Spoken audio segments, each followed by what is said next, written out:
Assalamualaikum warahmatullahi wabarakatuh. Selamat datang di channel Mari Berhitung bersama saya, Mama Maulana. Terima kasih buat teman-teman yang sudah subscribe dan selalu setia nonton video-video dari saya. Dan buat yang belum, yuk dukung saya untuk dapat 1000 subscriber pertama saya dengan klik tombol subscribe di bawah. Terima kasih. Teman-teman, kali ini kita akan membahas subtes Tridharma Perguruan Tinggi, yaitu tentang variabel penelitian, rumusan masalah, dan hipotesis yang merupakan salah satu poin pada materi pokok penelitian untuk subtes Tridharma Perguruan Tinggi. Nah, bagaimana pembahasannya? Yuk kita langsung saja. Penelitian itu ada dua, teman-teman ya, yang sering kita hadapi dalam sehari-hari gitu ya, di kampus maupun dalam penelitian-penelitian yang lain. Yang pertama adalah kuantitatif dan yang kedua adalah kualitatif. Di mana penelitian kualitatif ini bersifat tunggal dan parsial. Akibatnya masalah pada penelitian kuantitatif ini terlalu luas gitu, sehingga peneliti perlu untuk membatasi penelitiannya menggunakan satu atau lebih variabel penelitian karena masalahnya terlalu luas ya. Jadi penelitian kuantitatif ini membutuhkan variabel penelitian gitu teman-teman. Berbeda dengan penelitian kualitatif. Penelitian kualitatif ini bersifat holistik atau menyeluruh, tidak dapat dipisah-pisahkan. Jadi semua penelitian, semua topiknya itu menjadi poin utama dalam penelitiannya. Jadi tidak bisa dipisah-pisahkan. Sehingga penelitian kualitatif ini tidak memerlukan variabel penelitian ya teman-teman ya.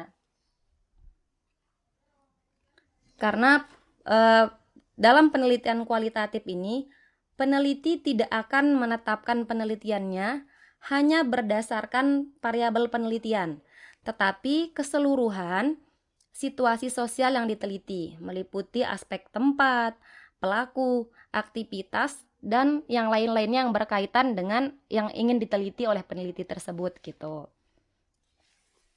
Oke, selanjutnya adalah macam-macam variabel penelitian.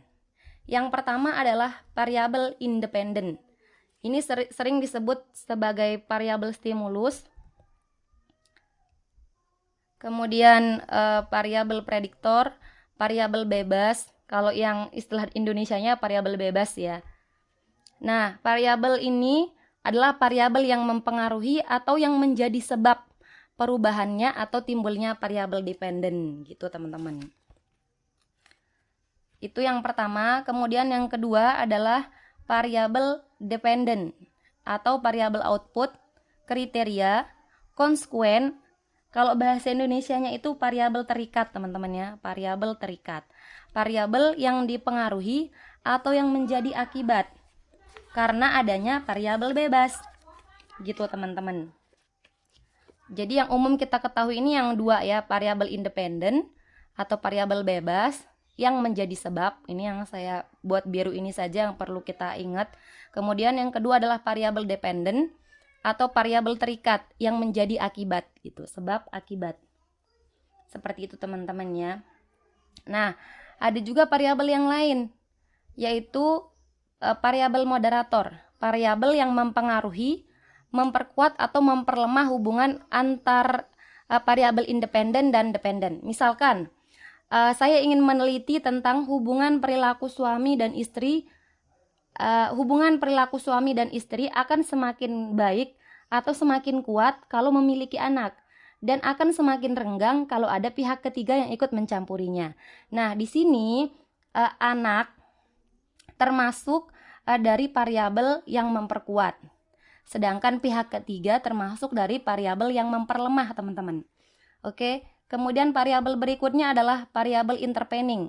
Variabel yang secara teoritis mempengaruhi hubungan antara variabel dependen dan independen menjadi hubungan yang tidak langsung dan tidak dapat diamati atau diukur. Yang terakhir adalah variabel kontrol, variabel yang dikendalikan atau dibuat konstan sehingga pengaruh variabel independen terhadap dependen tidak dipengaruhi oleh faktor luar yang tidak diteliti. Gitu teman-teman. Jadi ada 5 macam variabel ini. Oke, ini sebagai pengetahuan tambahan kita teman-teman ya, supaya materinya berkaitan, materinya clear kita bahas begitu.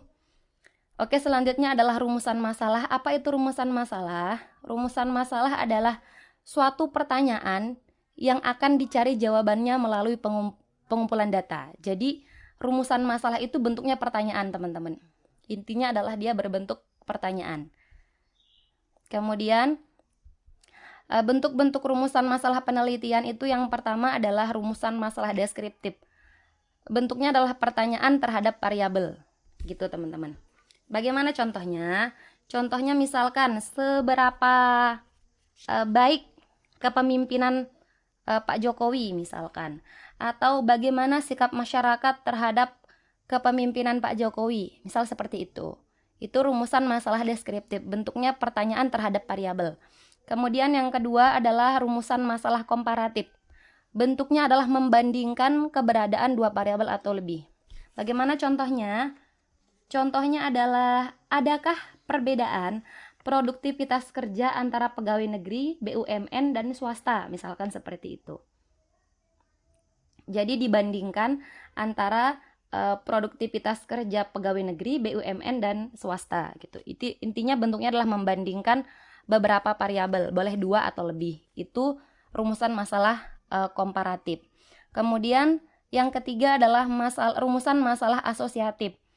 Bentuknya adalah menanyakan hubungan antara dua variabel atau lebih.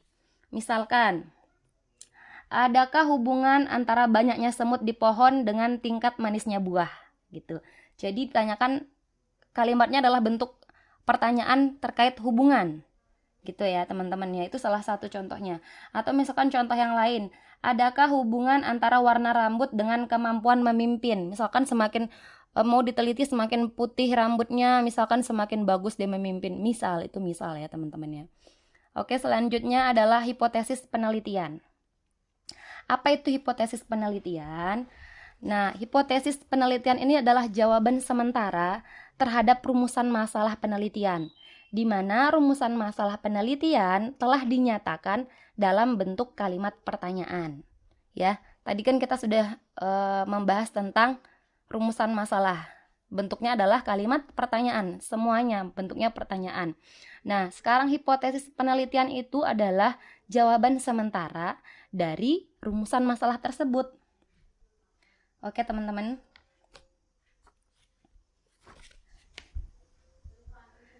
Kita langsung ke contoh soal. Yang pertama, berikut ini yang bukan merupakan judul penelitian kualitatif. Ini kita ingat dulu ya. Kita review dulu yang kemarin. Berikut ini yang bukan merupakan judul penelitian kualitatif. Yang A, makna menjadi pegawai negeri sipil bagi masyarakat. B, manajemen keluarga petani dalam menyekolahkan anak-anaknya. C, mengadili koruptor dengan pendekatan ilmiah. Atau yang D, pengaruh metode belajar dan motivasi belajar terhadap hasil belajar siswa. Oke, kita lihat di sini pertanyaannya adalah yang bukan kualitatif. Kita lihat yang A ini adalah kualitatif, teman-teman ya. Yang B juga kualitatif. Yang D juga kualitatif. Karena membutuhkan lebih ke deskripsi nanti ya. Nah, kalau yang D ini adalah kuantitatif. Ini jawabannya yang D. Yang D kuantitatif. Pengaruh bla bla bla terhadap. Nah, kalau ada pengaruh titik-titik-titik terhadap titik-titik itu termasuk kuantitatif, teman-teman. Jadi bukan kualitatif. Jadi jawaban yang nomor 1 ini adalah yang D.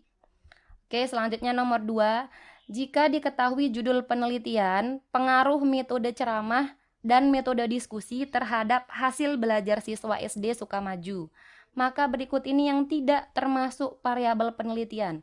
Tidak termasuk variabel penelitian. A, metode ceramah. B, metode diskusi. C, hasil belajar siswa. D, siswa SD Sukamaju. Oke, variabel penelitian itu yang pertama kita lihat judulnya, pengaruh metode ceramah. Metode ceramah ini termasuk variabel penelitian. Metode diskusi, variabel penelitian. Terhadap hasil belajar siswa SD Sukamaju. Hasil belajar siswa adalah variabel penelitian. Sedangkan yang bukan variabel penelitian adalah siswa SD Sukamaju. Ini lebih ke tempatnya, yaitu sampelnya, yaitu siswa SD Sukamaju sampelnya ya. Kalau variabelnya adalah yang ini, metode ceramah. Metode ceramah ini termasuk variabel apa teman-teman? Variabel bebas ya. Metode ceramah variabel bebas, metode diskusi variabel bebas, hasil belajar siswa variabel terikat gitu teman-teman ya. Kalau teman-teman misalkan ada pendapat yang lain, apakah yang D ini yang tepatnya jawabannya apa gitu, silahkan komen saja di kolom komentar. Kita lanjut ke soal nomor 3. Jika diketahui judul penelitian, gaya kepemimpinan dan situasi kepemimpinan terhadap iklim kerja organisasi di Kabupaten X, maka berikut ini yang bukan termasuk rumusan masalah deskriptif adalah, ingat, deskriptif itu bentuknya apa teman-teman? Deskriptif itu bentuknya pertanyaan. Kita lihat, seberapa baik gaya kepemimpinan para eselon di Kabupaten X. Ini semuanya seberapa ya, berarti benar bentuknya pertanyaan. Kemudian kita akan melihat isi pertanyaannya sesuai nggak sama judul penelitiannya. Nah, yang A, seberapa baik gaya kepemimpinan para eselon di Kabupaten X? Seberapa baik gaya kepemimpinan? Ada di sini ya, berarti bisa ditanyakan. Seberapa baik gaya kepemimpinan di Kabupaten X. Oke. Berarti ini termasuk. Yang kita cari yang bukan termasuk ya. Kemudian yang B, seberapa baik situasi kepemimpinan di Kabupaten X. Situasi juga ada di sini ya. Situasi kepemimpinan, berarti ini juga benar. Kemudian seberapa baik iklim kerja organisasi. Ini juga dapat ditanyakannya. Kita bisa meneliti 3 hal ini. Jika judul penelitiannya yang ini ya, bisa kita tanyakan yang ini. Jadi bisa diteliti. Kemudian yang tidak berkaitan itu pastinya yang D, karena A, B, C itu berkaitan. Kita lihat yang D, seberapa baik Bupati Kabupaten X. Jelas ini tidak berkaitan ya dengan yang kita mau teliti. Seberapa baik bupati, kita nggak mau meneliti seberapa baik dia ya. Oke, jadi jawabannya yang D teman-teman untuk nomor 3. Kita lanjut ke soal nomor 4. Jika diketahui judul penelitian, gaya kepemimpinan dan situasi kepemimpinan, ini masih sama seperti yang tadi ya. Gaya kepemimpinan dan situasi kepemimpinan terhadap iklim kerja organisasi di Kabupaten X. Maka variabel dependennya. Variabel dependen itu apa teman-teman? Oke, benar. Variabel dependen itu adalah variabel terikat. Permasalahan utamanya apa gitu. Kalau dependen ini permasalahan utamanya. Kalau independen itu faktor masalahnya. Ini utamanya apa? Nah, kita lihat di sini. Gaya kepemimpinan ini adalah independen. Ini adalah independen. Faktor masalahnya, salah satu faktor permasalahan. Independen ya ini ya. Kemudian situasi kepemimpinan juga independen. Independen. Kita lihat di sini, gaya kepemimpinan independen dan situasi kepemimpinan independen juga, karena dia adalah faktor permasalahannya. Kemudian masalah utamanya adalah terhadap iklim kerja organisasi. Jadi ini adalah yang dependen. Ini adalah yang dependen, masalah utamanya. Jadi jawabannya adalah yang C, iklim kerja organisasi. Kabupaten X ini adalah tempat dia meneliti ya populasinya atau sampelnya. Kita lanjut ke soal nomor 5. Jika diketahui judul penelitian, gaya kepemimpinan dan situasi kepemimpinan terhadap iklim kerja organisasi di Kabupaten X dengan sampel berupa beberapa pegawai wanita, pria dan wanita yang menduduki jabatan eselon 4-2, maka berikut ini yang termasuk rumusan masalah asosiatif adalah, teman-teman ingat, rumusan masalah asosiatif itu apa?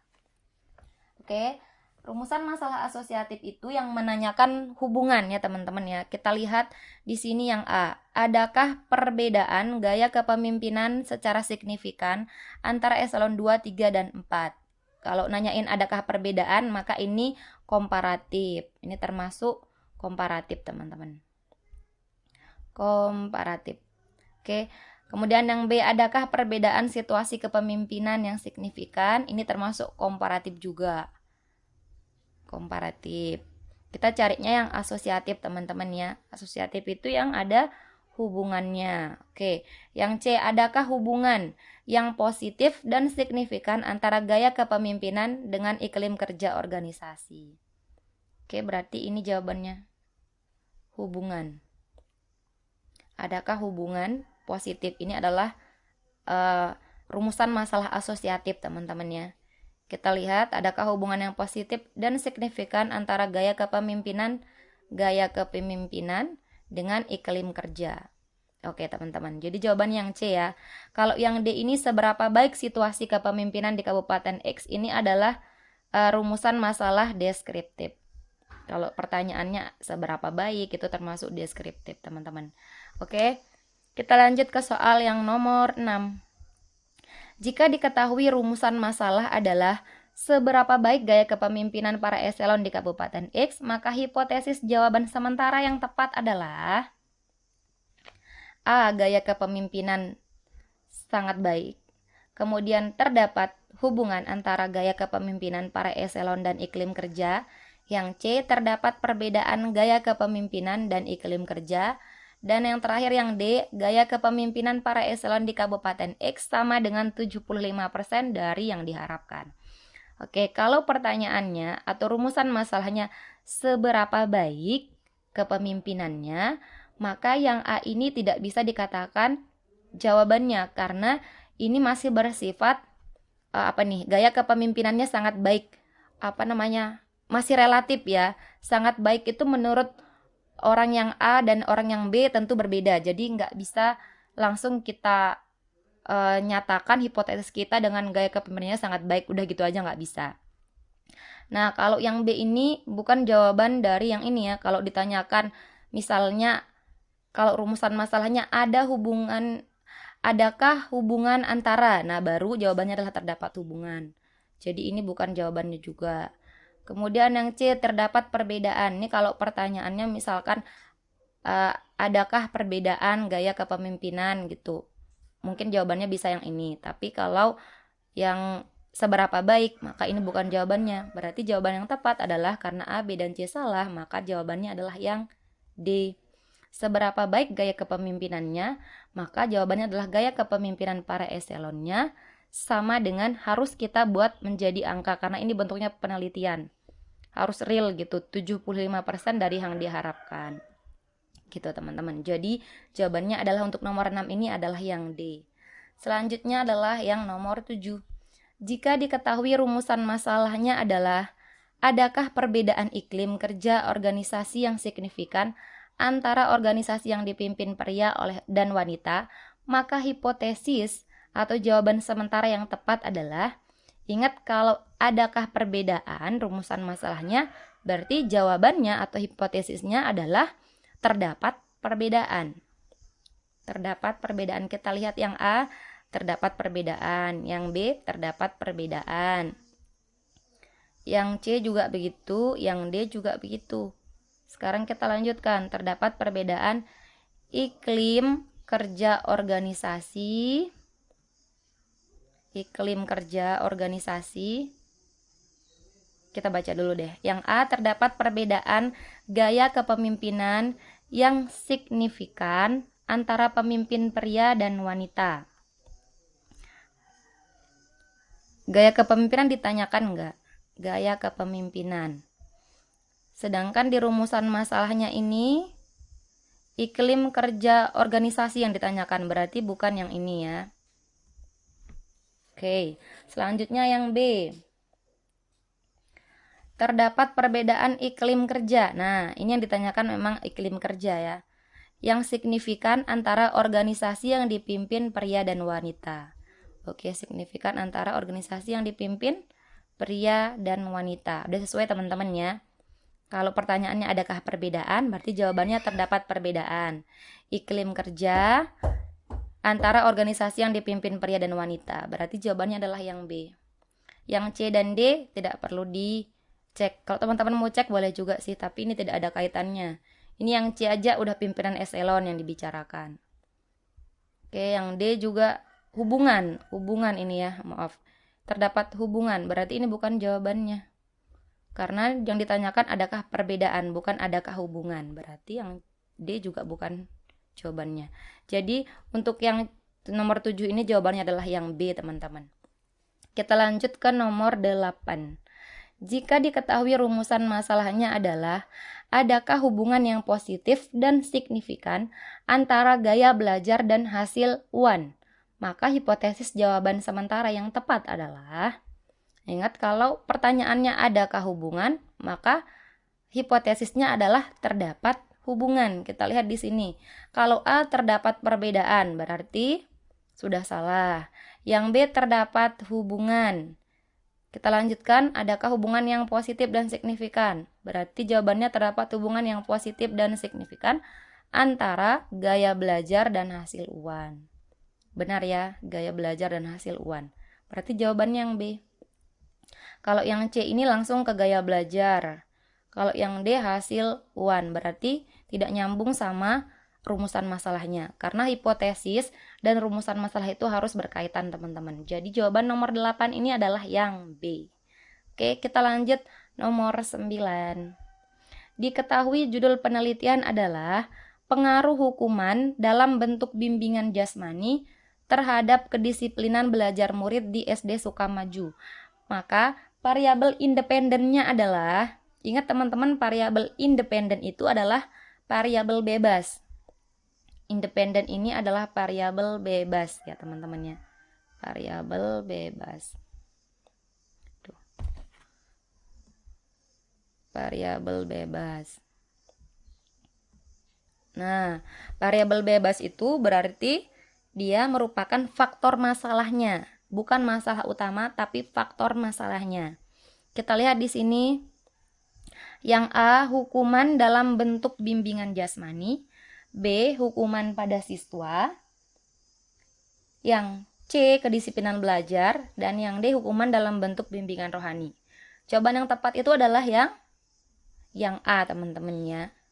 Karena variabel bebas. Faktornya coba kita lihat. Hukuman dalam bentuk bimbingan jasmani ini adalah variabel bebas atau faktor yang mempengaruhi masalah, sedangkan kedisiplinan belajar ini adalah masalah utamanya, yaitu variabel terikatnya. Jadi jawaban yang benar untuk nomor 9 ini adalah hukuman dalam bentuk bimbingan jasmani. Oke, begitu teman-teman ya. Kita lanjut nomor 10. Oke, untuk nomor 10, silahkan teman-teman tuliskan judul penelitian teman-teman dan tentukan variabel penelitiannya di kolom komentar serta hasil penelitian teman-teman. Kalau teman-teman tidak keberatan, boleh ya dibagi-bagi ke teman-teman yang lain. Silahkan kalau mau nggak spesifik, silahkan tuliskan saja yang secara umumnya penelitian teman-teman itu apa dulunya ya. Siapa tahu itu memberikan inspirasi buat teman-teman kita yang lain. Oke, teman-teman. Begitu saja, terima kasih karena teman-teman sudah nonton video ini sampai akhir. Jika menurut teman-teman video ini bermanfaat, silahkan klik like, comment, subscribe, dan nyalain tombol lonceng kalian. Dan jangan lupa share seluas-luasnya ke teman-teman kalian yang lain, supaya manfaatnya nggak berhenti di kalian. Oke, terima kasih teman-teman, semoga bermanfaat, semangat belajar. See you next time and bye-bye. Assalamualaikum warahmatullahi wabarakatuh.